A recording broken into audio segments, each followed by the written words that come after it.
Hi there. Welcome back to Haunting Veils. Tonight, we step into a mystery that begins with a blade unlike any other, the Emerald Dagger.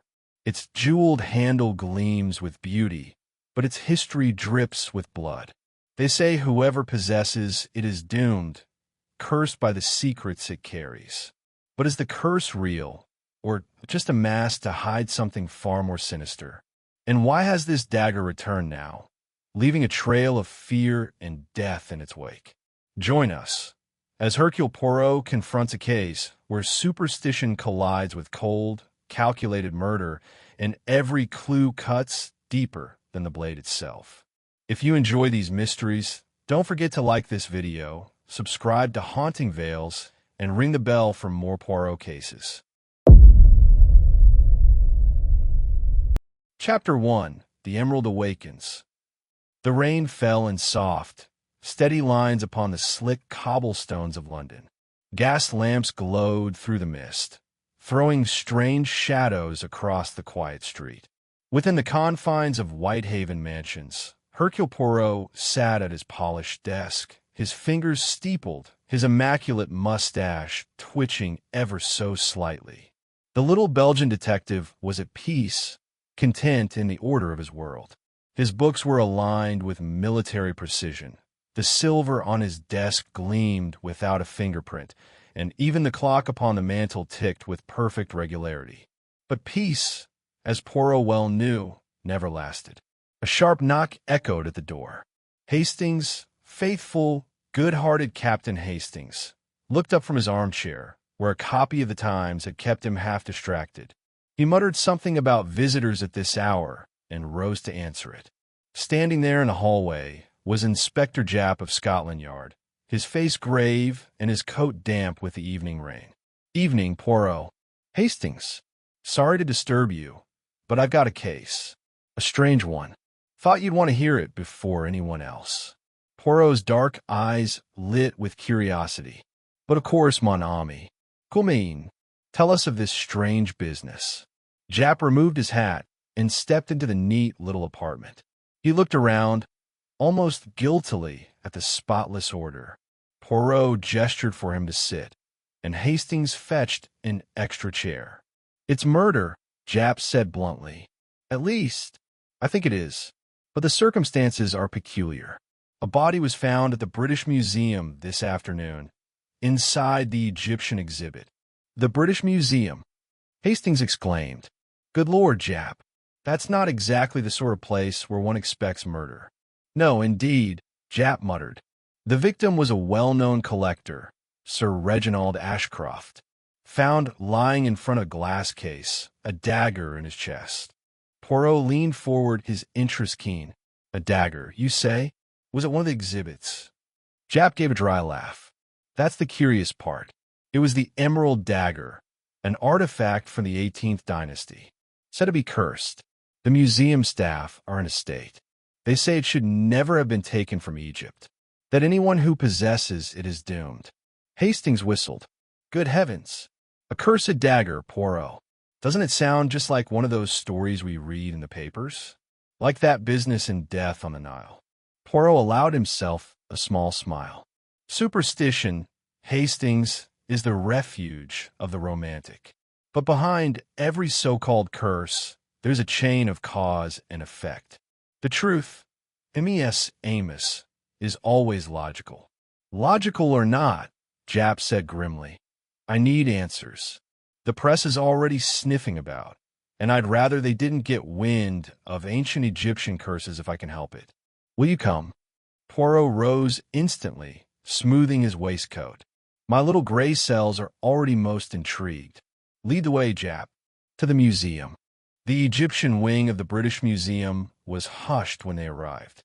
Guards stood stiffly at the doors, and inside, the great stone statues loomed out of the darkness, their unblinking eyes watching as though the gods themselves bore witness. Poirot moved silently, Hastings at his side, and Japp just behind. The body of Sir Reginald had already been removed, but Poirot examined the scene with precision.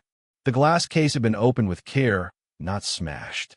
The dagger, now sealed in an evidence box, had once rested on a velvet cushion.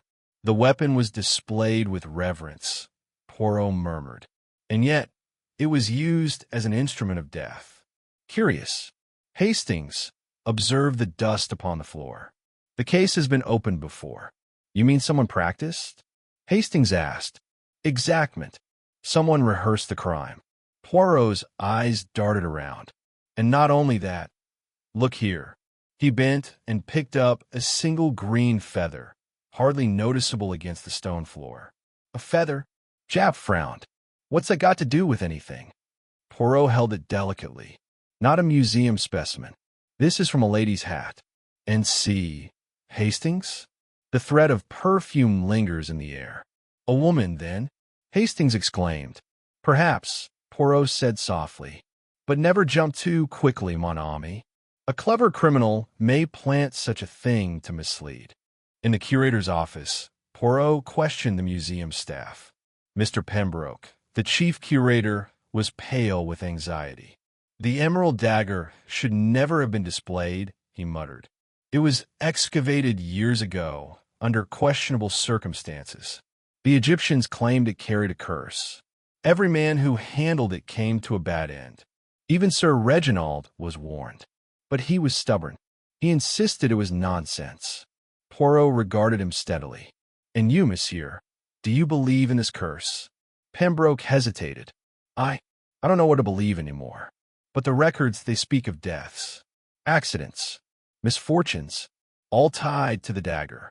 Hastings looked uneasy. It does sound rather like a curse, Poirot. Just like that story you once told me about murder in Mesopotamia, where everyone believed the past had come alive again. Poirot gave a small laugh. The past may cast its shadow, Hastings, but it is the present that commits the crime. We must seek the truth in the living, not the dead. That night, Poirot lay awake, his mind working. The feather, the careful opening of the case, the expression on Jap's face as he spoke of superstition, all these details turned within his orderly thoughts. A cursed dagger, yes, but also a man who was wealthy, influential, and perhaps hated. Poirot thought of other cases, other murders cloaked in drama. The murder of Roger Ackroyd had shocked him with its cruel cunning. The mystery of the blue train had revealed the dangers of greed. And Peril at End House had shown how love itself could turn deadly. Each case whispered a lesson to him. And now, he must learn the lesson of the Emerald Dagger. As the night deepened, Poirot whispered to himself, there is no curse, only motive, only method, and I, Hercule Poirot, will uncover both. The following morning brought fresh revelations. Jap arrived at Whitehaven Mansions with a folder of reports. Turns out Sir Reginald was up to his neck in debt, he said. He was planning to sell part of his collection, and not everyone was happy about it. His nephew, Julian Ashcroft, for one. And then there's Lady Evelyn, Sir Reginald's sister. She claims the dagger was rightfully hers, part of her inheritance. Ah, Poirot exclaimed softly. So the curse has rivals. Money, possession, family feuds. Always, Hastings, the human passions are the true curse. But what about the feather? Hastings pressed. Surely that points to a woman? Poirot smiled. It points Hastings. But whether it points true, we must yet discover. That afternoon, Poirot and Hastings visited Lady Evelyn's townhouse. She was a tall, severe woman, dressed in black silk, with eyes that glittered like ice. The dagger was mine by right, she said coldly. My brother stole it from me. He claimed it was cursed, yet he flaunted it.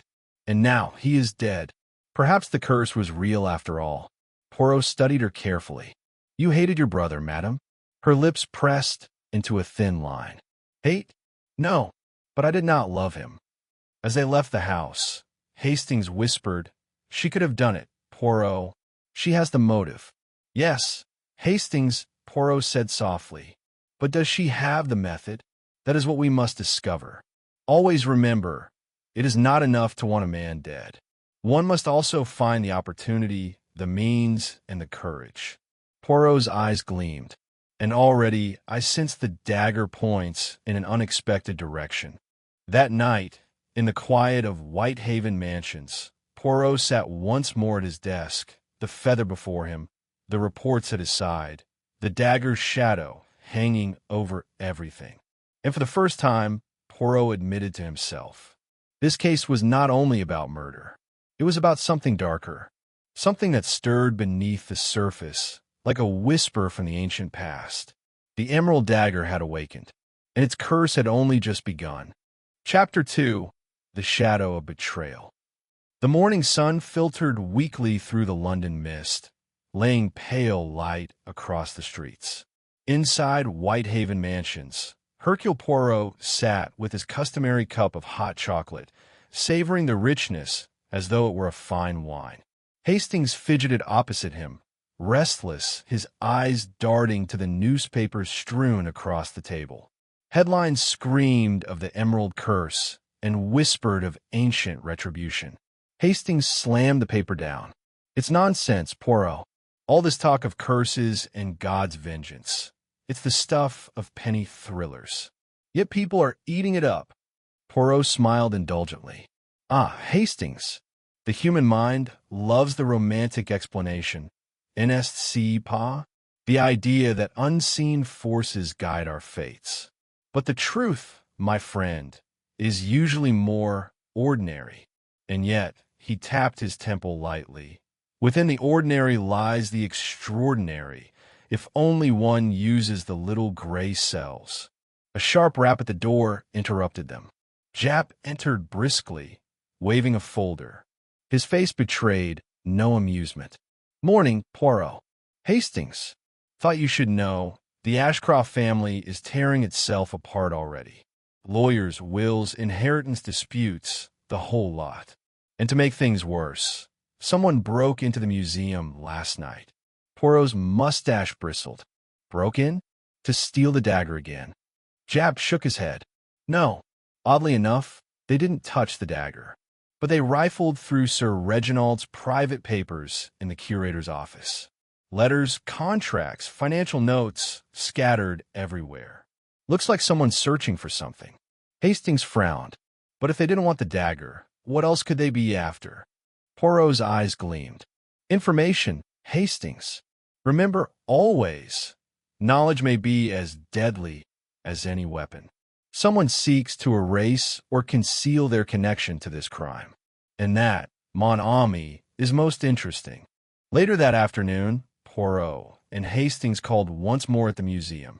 The great halls echoed with footsteps, tourists murmuring in hushed awe, yet beneath it all ran a nervous current. Whispers of the curse had spread quickly. Even the guards stood a little straighter, as though fearing unseen eyes watching from the shadows of history. Mr. Pembroke, the anxious curator, met them at the entrance. His hands trembled slightly as he handed Poirot a sealed envelope. "This was found in Sir Reginald's coat pocket after the murder," he explained. "The police overlooked it at first. It seemed only a letter, yet I thought you should see it." Poirot took the envelope delicately. The paper was thick, expensive, the handwriting bold and deliberate. He opened it carefully, eyes narrowing as he read aloud. "To possess the Emerald Dagger is to invite ruin. Release it before it claims another life. This is your final warning." It was unsigned. Hastings gave a low whistle. A threat, clear as day. But why wouldn't Sir Reginald have taken it seriously? "Because, Hastings," Poirot murmured, "men like Sir Reginald believe themselves untouchable. They scoff at warnings, and that arrogance may be their undoing. Yet here, in this letter, lies something most curious, the phrasing. It speaks not of hatred, but of certainty, as though the writer truly believed in the dagger's curse." Japp muttered under his breath. "Fanatics, collectors, thieves. Half of London could have written it. Not much to go on." "Perhaps not," Poirot agreed. "And yet, words reveal the soul. The hand may remain hidden, but the style, the choice of phrase, the rhythm, it betrays more than the writer intends." He folded the letter with care. "We shall find this writer, Hastings. And when we do, we shall find the murderer." That evening, Poirot and Hastings dined with Lady Evelyn Ashcroft at her townhouse. The heavy drapes muffled the city's bustle, and the fire crackled warmly in the grate. Yet the atmosphere was strained, brittle with unspoken tension. Lady Evelyn's nephew, Julian Ashcroft, was also present, a tall, restless young man with sharp features and a nervous energy about him. He spoke quickly, his words tumbling over each other, as though driven by impatience. "My uncle was a fool," Julian declared hotly, pacing the room. "He squandered the family fortune on trinkets and relics. I warned him. I begged him to sell that wretched dagger before it destroyed him. And now, well, you see the result." "Julian," Lady Evelyn snapped, her tone icy. "Show some respect for the dead." Julian spun on his heel. "Respect? For a man who gambled away our inheritance? Who mocked us when we begged him to show sense? Forgive me, Aunt, but I cannot feign sorrow I do not feel." Poirot watched silently, his gaze shifting between aunt and nephew. At last he spoke softly. "Tell me, monsieur, where were you on the night of your uncle's death?" Julian bristled. "At my club. Half a dozen men saw me there.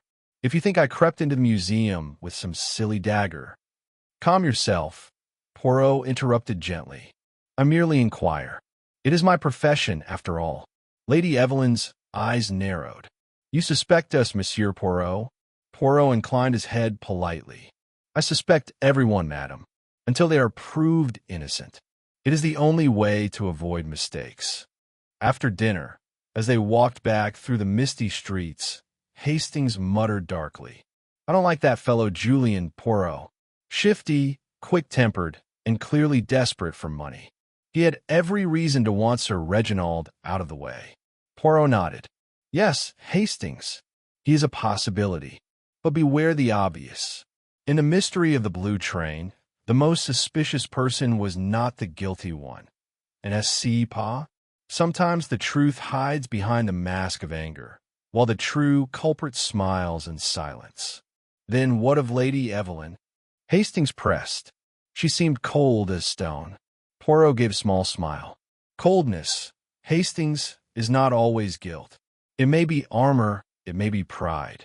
But do not fear. We shall peel away the masks one by one." The next day, Poirot paid a visit to Sir Reginald's solicitor, a brisk man named Mr. Willoughby. His office smelled of dust and leather, papers stacked high upon the polished desk. "The will is straightforward enough," Mr. Willoughby explained. "Sir Reginald left the bulk of his estate to his nephew Julian. Lady Evelyn receives a modest allowance, but nothing more. The collection, including the dagger, was to be donated to the museum." Poirot's eyes gleamed. "And yet, if the dagger were to disappear before it was officially transferred—" Willoughby hesitated. "Then the heir could attempt to claim it as private property, a valuable object, no doubt worth a fortune on the black market." Hastings let out a low gasp. "So Julian would gain both money and freedom from debt if the dagger vanished?" "Just so," Willoughby said grimly. "And Lady Evelyn, well, she has always contested the will, claims her brother cheated her, but the law is the law." Poirot thanked the solicitor and left. Outside, he turned to Hastings with a thoughtful expression. "You see, mon ami, the curse of the dagger is not supernatural. It is human greed. The emerald shines, and men lose their reason."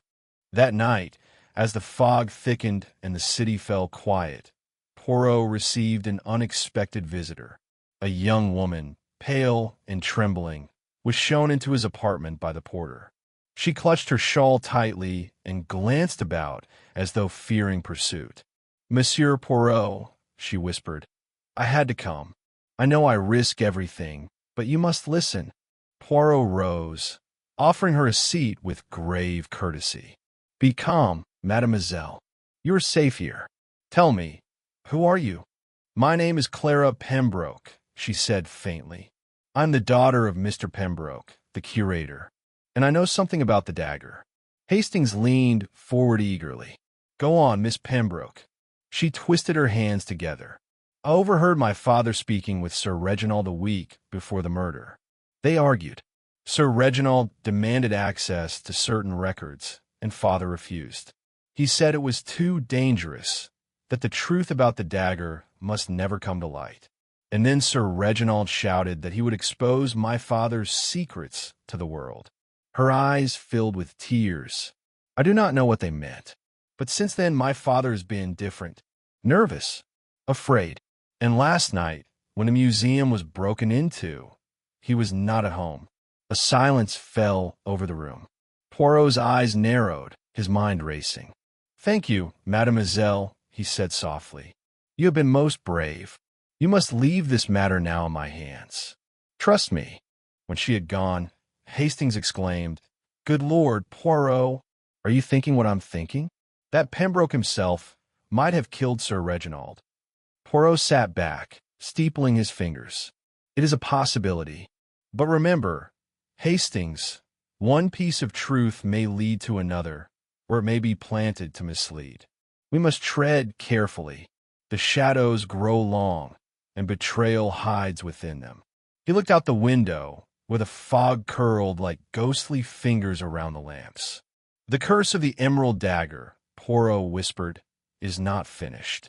The shadow of betrayal stretches over them all. And unless we are swift, more blood will yet be spilled. Chapter 3. Whispers of the Ancient Tomb. The fog lay heavy upon London the next morning, a shroud of gray that muffled sound and cloaked the city in secrecy. Inside Whitehaven Mansions, Hercule Poirot was already awake, immaculate in his dressing gown, his little mustache groomed to perfection. He studied a series of documents spread across his desk, his sharp eyes missing nothing. Hastings stumbled in, rubbing sleep from his eyes. Poirot, you've been up all night. Poirot inclined his head. Sleep, Hastings, is a luxury when a dagger gleams in the dark and men whisper of curses. I have been reading reports of the excavation from which the Emerald Dagger was taken. The sands of Egypt hide many secrets, mon ami, but some secrets refuse to stay buried. Hastings poured himself tea, muttering, Egypt again. It always seems to come back to that place with you, Poirot, like that time in death on the Nile. Just so, Poirot replied softly. The Nile flows, Hastings, but greed is eternal. And here, look. He tapped a weathered paper. The dagger was unearthed 20 years ago by Sir Reginald himself, along with his partner, a certain Professor Alastair Grant. But Grant died soon after, under mysterious circumstances. The locals claimed it was the curse. Yet, he held up another paper.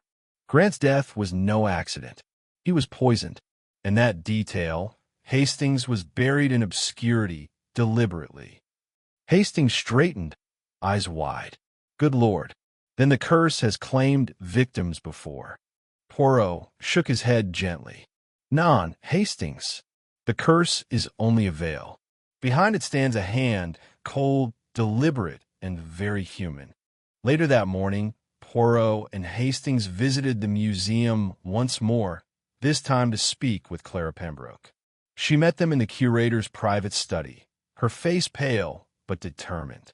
I have searched Father's records, she whispered, glancing nervously toward the closed door. There are letters between Sir Reginald and Professor Grant. They fought over the dagger. Grant believed it was sacred, not to be disturbed. Sir Reginald insisted it belonged in London, in the hands of collectors. The quarrels grew bitter, and then Professor Grant was dead. Convenient for Sir Reginald, Hastings muttered darkly. Poirot examined the letters carefully. Yes, Hastings. Very convenient. And yet, such quarrels do not vanish. They linger in memory, in family, in legacy. Tell me, mademoiselle, is there anyone who might still bear a grudge for what happened to Professor Grant? Clara hesitated. His daughter, perhaps. Margaret Grant. She was only a girl then, but I've heard she became a scholar herself. She lectures on Egyptian antiquities. I believe she still lives in Oxford." Poirot's eyes gleamed. "Oxford, you say? Then to Oxford we shall go." The train ride was swift, cutting through the damp countryside. Hastings gazed out the window, lost in thought, while Poirot sat perfectly still, as though the very motion of the train mattered little to him. His mind was elsewhere, in the deserts of Egypt, among tombs and shadows, where greed had first stirred the curse to life. At Oxford, they found Margaret Grant in the halls of the Ashmolean Museum. She was a woman of stern dignity, with streaks of gray in her dark hair and a fire in her eyes. When Poirot introduced himself, she regarded him with wary suspicion. "You come about the dagger," she said flatly. "Indeed, madam," Poirot replied. "It seems to bring death wherever it goes. First your father, now Sir Reginald. Tell me, do you believe in the curse?" Her lips tightened. "I believe in men's greed, Monsieur Poirot. That dagger was stolen from its rightful place. My father tried to protect it, and for that he was killed. Sir Reginald claimed victory, but it seems the dagger has claimed him in return. Do I call it a curse? No, I call it justice." "Justice?" Hastings repeated uneasily. "You mean you're glad Sir Reginald is dead?" "I mean only that the world is better without him," Margaret said coldly. "But do not look at me for your answers. I am no murderer. I would never dishonor my father's name with bloodshed." Poirot's gaze lingered on her face. Her words rang with conviction, yet something in her tone betrayed a deeper wound, a bitterness that had festered for decades. "Merci, madam," Poirot said quietly. "Your candor is appreciated." On the return to London, Hastings was restless. "I don't trust her, Poirot. She hates Sir Reginald," she said it herself. "She has every reason to want revenge." Poirot smiled faintly. "Hatred, Hastings, is a heavy burden. Sometimes it consumes, sometimes it paralyzes. But murder, murder requires calculation, coolness, timing. Ask yourself, does Margaret Grant strike you as cool?" Hastings frowned. "Well, no. She seemed rather fiery, actually." "Just so," Poirot said softly. "And fiery tempers make mistakes. This crime, mon ami, is too carefully executed for a woman so blunt. But still, her connection to the past is important. The whispers of the ancient tomb follow us closer than we think." That evening, Japp arrived at Whitehaven Mansions with grim news.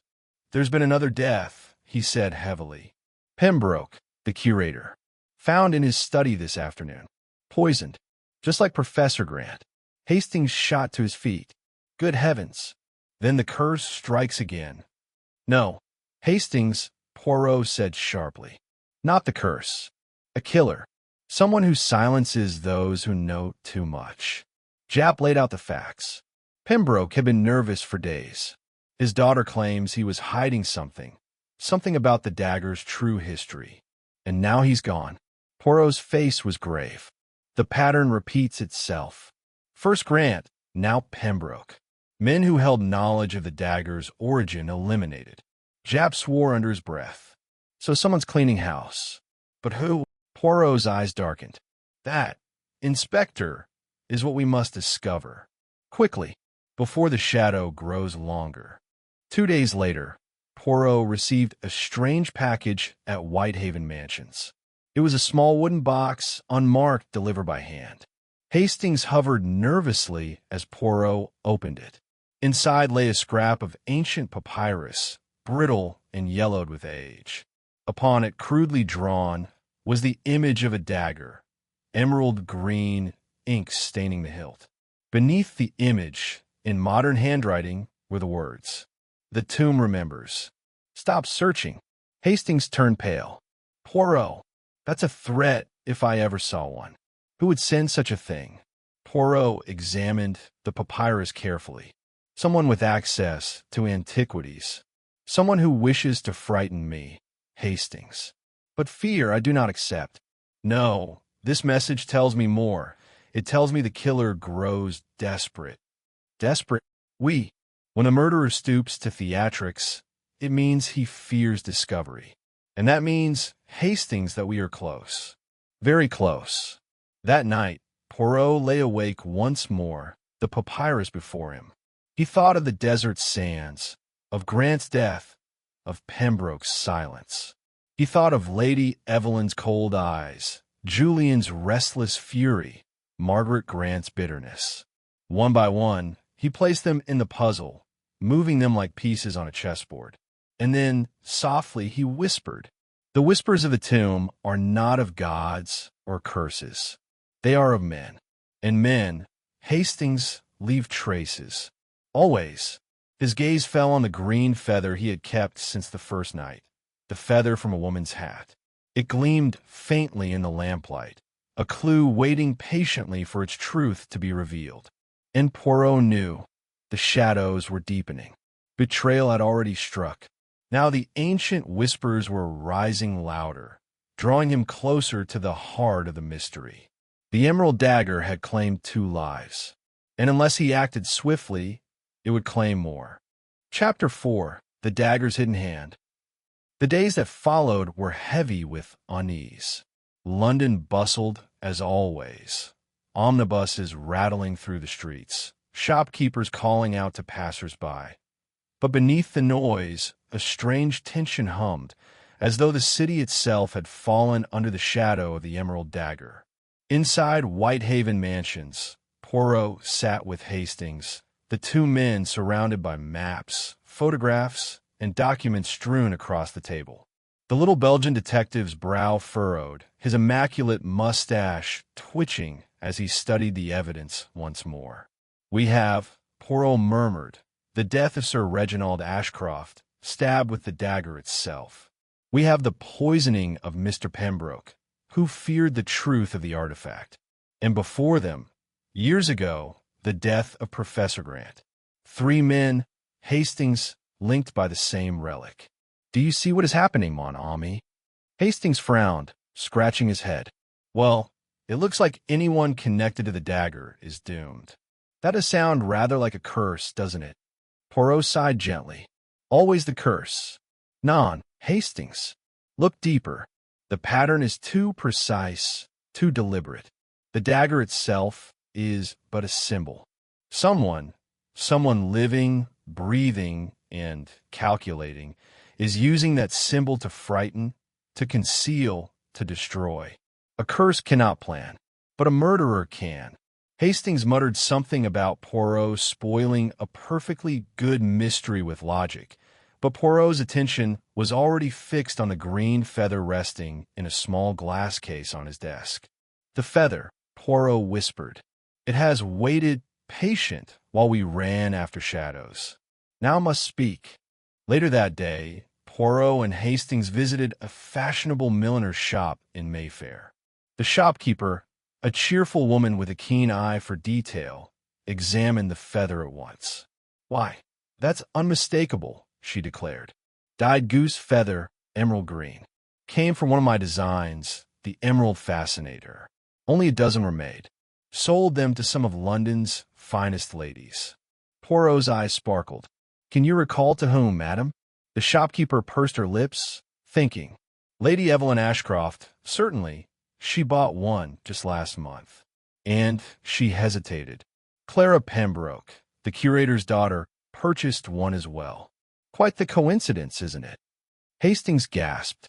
"Good heavens, Poirot. That narrows it down to 2 suspects."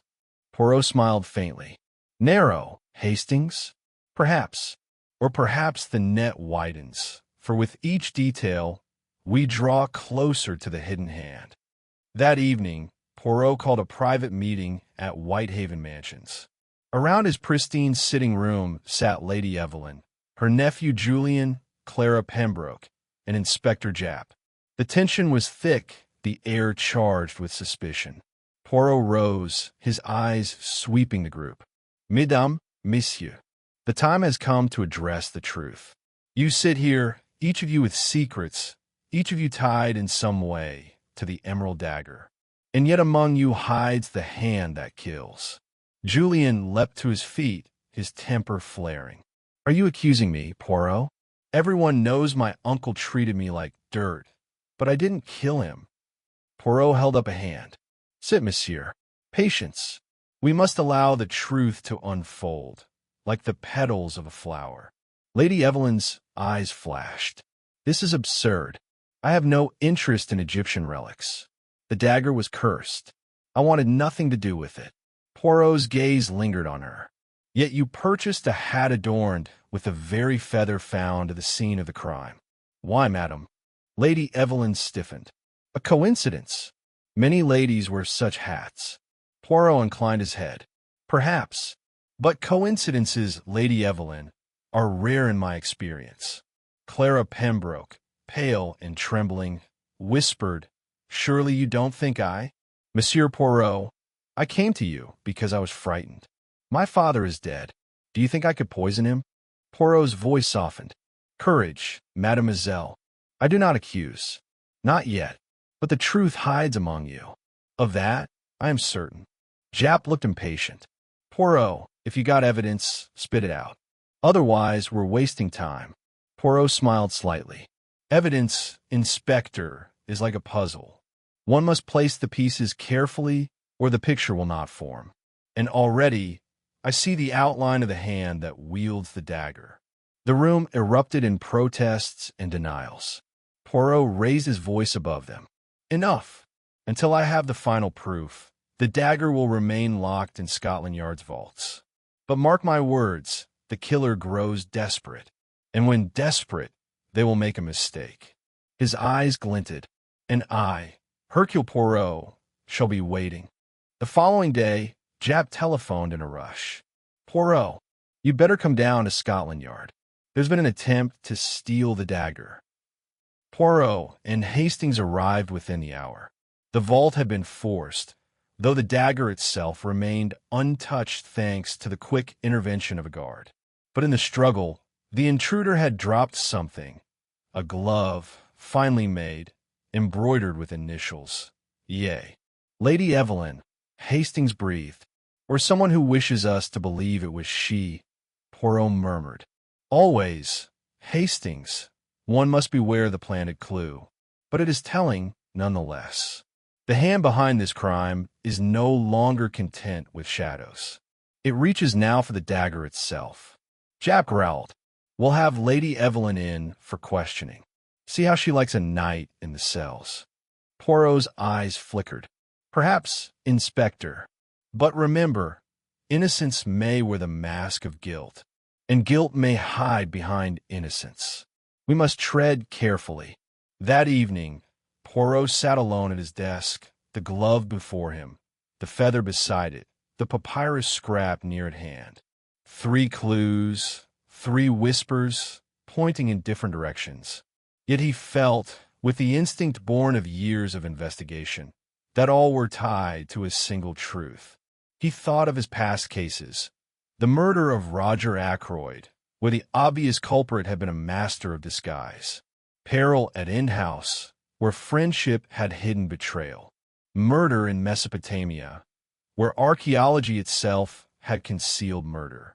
Each case had taught him that human nature was more complex, more cunning, than any myth or curse. And now, staring at the relics before him, Poirot whispered, "The dagger's hidden hand grows bold. But boldness is the final mask of fear. Soon, the hand will reveal itself." Late that night, a visitor slipped quietly into Whitehaven Mansions. Hastings, dozing in his chair, awoke with a start as the figure was shown in. It was Clara Pembroke, her eyes wild with terror. "Monsieur Poirot," she cried, "I can't keep silent any longer. I know who killed Sir Reginald. I saw them that night." Poirot rose swiftly. "Calm yourself, mademoiselle. Seat. Tell me everything." Tears spilled down her cheeks. "It was Julian. I saw him leaving the museum the night my father died. He was there, Poirot. He must have done it." Hastings gasped. "I knew it.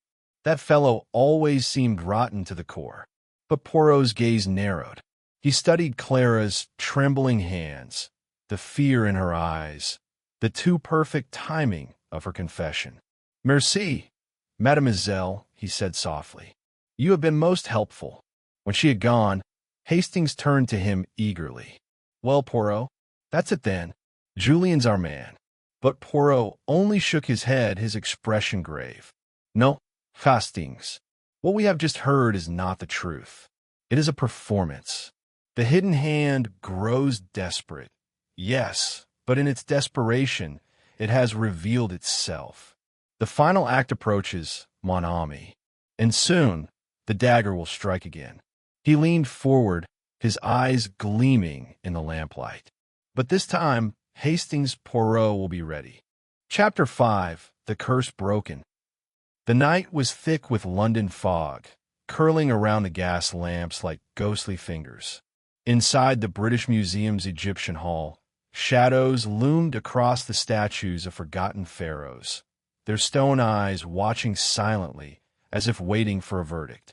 Hercule Poirot stood at the center of the grand room, immaculate as ever, his patent leather shoes gleaming beneath the dim lights. Hastings was by his side, shifting nervously, while Inspector Japp lurked in the background, arms folded, suspicion written all over his face. Around them, the suspects gathered. Lady Evelyn Ashcroft, regal but pale. Julian Ashcroft, restless, his temper barely contained. Clara Pembroke, trembling, eyes darting between the others. The Emerald Dagger itself rested within a glass case on a pedestal, glinting faintly in the gloom like a serpent coiled to strike. Poirot raised a hand, commanding silence.